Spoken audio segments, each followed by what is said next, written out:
Hello students, welcome to Educorium once again. I'm back with the interesting topic, the difference between infection and inflammation. Infection is attack, multiplication and growth of microorganisms or germs in the body.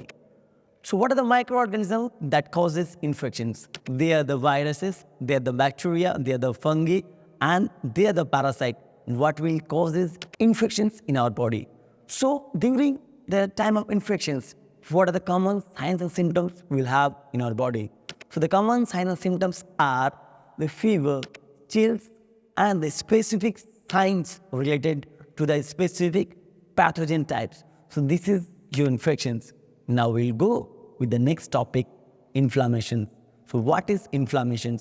So response of body to a harmful stimuli is called inflammation and triggers and immune reactions.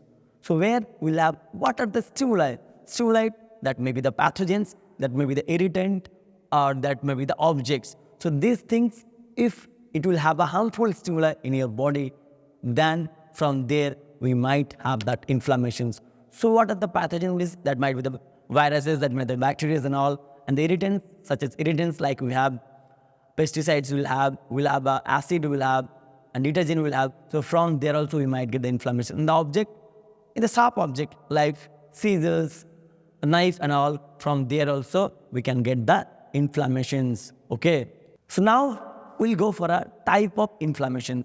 There is two types of inflammation. One is acute inflammations and another is chronic inflammations. So in acute inflammation means it will have immediate reactions. So that is acute inflammations, and chronic inflammation means it may, after the stimuli harm in our body, it may take a long period of time. It may be the months or it may be the years. Okay.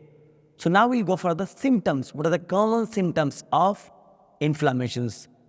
So we'll go for the common symptoms of inflammation are the heat, the pain, there will be the redness, and there will be swelling on the regardless of inflammation in our body. So these are the symptoms we'll have when there is inflammation in our body. Okay, thank you.